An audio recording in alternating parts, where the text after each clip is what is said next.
मध्य प्रदेश की सियासत में सुर्खियां बटोरने वाली कांग्रेस की विधायक जो कि भारतीय जनता पार्टी के कई बार कार्यक्रमों में भी दिख जाती हैं, उनका नाम निर्मला सप्रे है और एक बार फिर से खबर में आ गई हैं।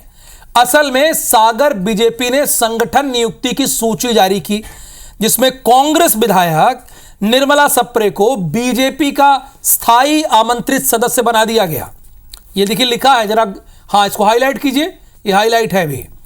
अब इस सूची के जारी होते हुए जैसे ही सूची जारी हुई, नेता प्रतिपक्ष उमंग सिंगार ने फेसबुक पोस्ट पर लिखा और विधानसभा अध्यक्ष नरेंद्र सिंह तोमर से सवाल पूछा। उन्होंने लिखा कि बिना विधायक बीजेपी की अगर स्थायी आमंत्रित सदस्य बन चुकी हैं तो माननीय अध्यक्ष जी विधायक का इस्तीफा ले लें। साथ ही उन्होंने लिखा कि लोकतंत्र की हत्या कब तक होती रहेगी। उमंग सिंगार की पोस्ट को लेकर सियासी बयानबाजी भी शुरू हो गई है। बीजेपी ने सफाई करते हुए कहा, पेश करते हुए कहा कि टाइपिस्ट ने कांग्रेस विधायक को बीजेपी सदस्य बना दिया। अब नई सूची जारी कर दी गई है।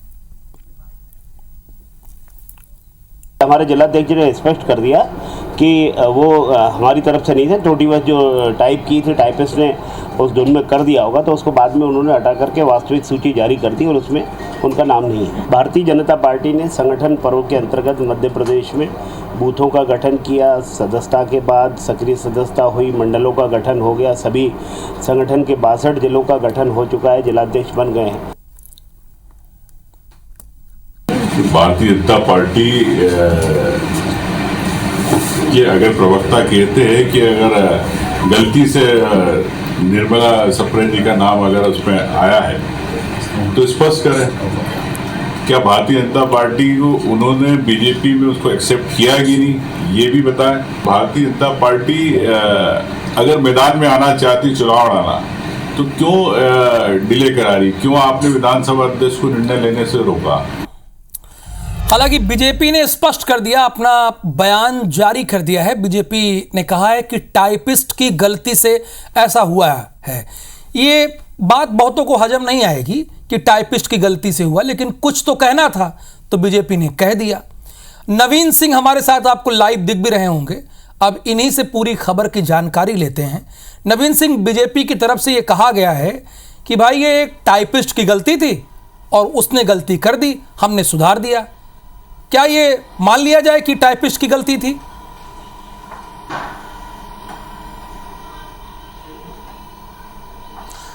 देखिए, अब भारतीय जनता पार्टी के नेता कह रहे हैं और जिम्मेदार अगर कह रहे हैं तो ये फिलहाल हमें मानना होगा, लेकिन इसमें कोई दो राय नहीं कि इससे पहले निर्मला सप्रे बीजेपी के तमाम मंचों पर गई। खुद मुख्यमंत्री डॉक्टर मोहन यादव के साथ मंच शेयर किया। लोकसभा चुनाव के ठीक पहले कांग्रेस को झटका दिया।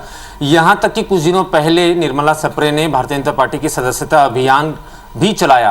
पार्टी का जो सदस्यता अभियान है उसमें भी शामिल हुई, कई सारी बैठकें की, सर्किट हाउस में भी भाजपा नेताओं के साथ मुलाकातें हुई हैं। इसके अलावा भी कई सारी जो संगठनात्मक गतिविधियां हैं उसमें भी भाजपा के कार्यक्रमों में निर्मला सप्रे शामिल हुई हैं। और सबसे बड़ी बात कि उनका पिछले 1.25 साल से कोई कांग्रेस पार्टी से रिश्ता नहीं है, किसी कांग्रेस पार्टी के नेता से मेल मुलाकात नहीं है, कांग्रेस विधायक दल की बैठकों में आना जाना नहीं है, कांग्रेस के प्रदेश अध्यक्ष से कोई बातचीत नहीं है, कांग्रेस के राष्ट्रीय अधिवेशनों में उनका आना जाना नहीं है। तो ये तय है कि कांग्रेस पार्टी को वो छोड़ चुकी हैं, कांग्रेस पार्टी को अलविदा वो कह चुकी हैं और भारतीय जनता पार्टी के बिल्कुल नज़दीक है। हालांकि तकनीकी रूप से अभी भी वो कांग्रेस की विधायक हैं क्योंकि उन्होंने भाजपा की सदस्यता नहीं ली है, भाजपा की प्राथमिक सदस्यता नहीं ली है और कांग्रेस पार्टी से इस्तीफा नहीं दिया है। तो अभी भी तकनीकी तौर पर वो कांग्रेस पार्टी की मेंबर हैं और कांग्रेस पार्टी के चिन्ह पे ही विधायक हैं, तो लिहाजा वो कांग्रेस के विधायक हुई हैं। लेकिन अब इस मामले में एक नया मोड़ ये आया है कि आज एक सूची वायरल हुई जो सागर जिले की संगठनात्मक सूची थी, उसमें उनको स्थायी आमंत्रित सदस्य बनाया गया विधायक होने के नाते। उस पर जब बवाल हुआ तो बीजेपी सफाई दे रही है कि ये टाइपिंग एरर था, लेकिन नेता प्रतिपक्ष उमंग सिंगार ने एक याचिका लगा रखी है हाईकोर्ट की इंदौर खंडपीठ में कि इनकी सदस्यता को लेकर, इनकी विधायकी को लेकर। हालांकि चूंकि कांग्रेस विपक्ष की मांग पर विधानसभा अध्यक्ष की तरफ से कोई जवाब नहीं आया, कोई उच्च स्तरीय जांच का ऐलान नहीं हुआ, लिहाजा कांग्रेस पार्टी ने कोर्ट की तरफ रुख किया था और इंदौर खंडपीठ में याचिका लगाई थी और आज ही उसका एक नया अपडेट ये आया है कि अब 16 मई को उस मामले में सुनवाई होनी है। और ठीक है, 16 मई को सुनवाई होनी है नवीन, क्योंकि दो खास मेहमान हमारे साथ जुड़ गए हैं। अजय सिंह यादव जी हैं, ये प्रवक्ता बीजेपी के हैं, और अभिनव बरोलिया जी हैं, ये कांग्रेस के प्रवक्ता हैं।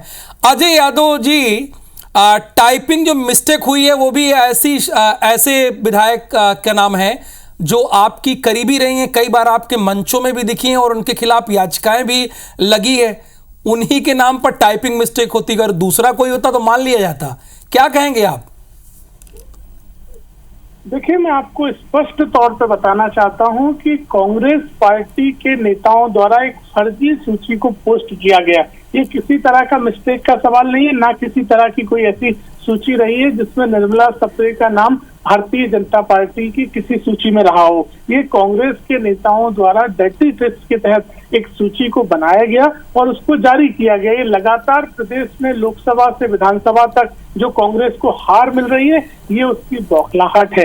इस तरह की बौखलाहट। अजय जी, ये मान लेते हैं कि कांग्रेस को जो हार मिल रही है उसकी बौखलाहट है, पर आपके बड़े नेता ही तो ये कह रहे हैं कि ये टाइपिस्ट की गलती हो गई, टाइपिस्ट की गलती हुई है, और आप ये कह रहे हैं कि ये कांग्रेस ने सूची जारी की। ये दो बातें एक कैसे हो सकती हैं?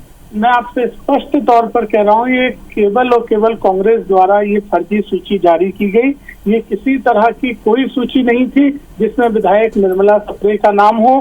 कांग्रेस के द्वारा तैयार की गई, और कांग्रेस पार्टी को आत्मावलोकन करना चाहिए कि उस पार्टी में ना विधायक रहना चाहता है, ना कार्यकर्ता, ना पूर्व विधायक, ना पूर्व मंत्री, ना पूर्व प्रदेश अध्यक्ष। तो कांग्रेस, ये अजय जी, ये तो ठीक है कि कांग्रेस पार्टी में कोई रहना नहीं चाहता है, आपकी बात मान लेते हैं कि कांग्रेस में ना तो उनका विधायक रहना चाहता है, ना मंत्री रहना चाहते हैं। पर सर, आप ही के एक बड़े नेता का ये कमेंट है, मैंने अभी दर्शकों को सुनाया भी, वो कह रहे हैं कि टाइपिस्ट की गलती हो गई। या तो वो बयान मैं सही मानूं, या तो आपका बयान मानूं कि कांग्रेस ने फर्जी सूची जारी की, क्योंकि मुझे मध्य प्रदेश की जनता को बताना होता है। मैं क्या मानूं? मैं आपसे स्पष्ट तौर पर पार्टी की तरफ से अधिकृत बयान दे रहा हूं कि जो भी सूची है वो फर्जी कांग्रेस पार्टी द्वारा तैयार की गई, और कांग्रेस ओके, राइट, बयान आ गया, आपका बयान आ गया। अभिनव जी, ऐसा क्यों करते हैं आप कि फर्जी सूची जारी करते हैं? अजय सिंह यादव जी को फोनो देने आना पड़ता है मेरा मध्य प्रदेश के बुलेटिन में। देखिए, ये जो सूची है, ये जिलाध्यक्ष है सागर के श्याम तिवारी जी, और ये मंडल अध्यक्ष है राजेश उपाध्याय जी।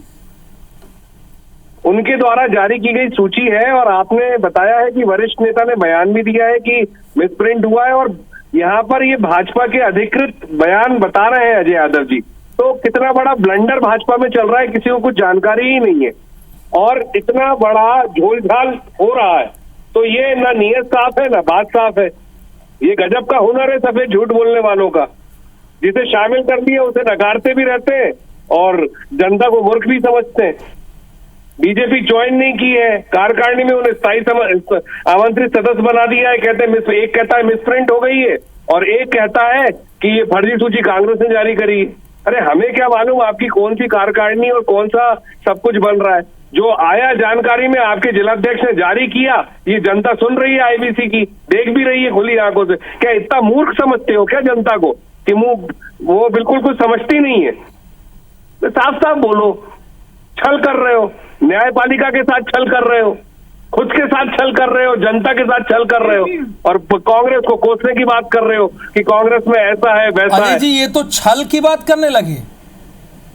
देखिए हितेश जी, कांग्रेस पार्टी के नेताओं को तथ्यों की जानकारी नहीं है। कांग्रेस में तो ऐसा पूर्व में भी हो चुका है। 2013 में कांग्रेस के विधायक थे दिनेश अहिरवार, जो भारतीय जनता पार्टी को लोकसभा में समर्थन देते हैं, 5 साल तक विधायक रहे, और बाद में राज्यसभा चुनाव में उन्होंने कांग्रेस को। चलिए, दोनों की बातें आ गई। अजय सिंह यादव जी, मैं आपको रोकना चाहूंगा, चूंकि समय का थोड़ा अभाव है। आपकी बात आ गई, अभिनव जी की बात भी आ गई, यानी कांग्रेस बीजेपी की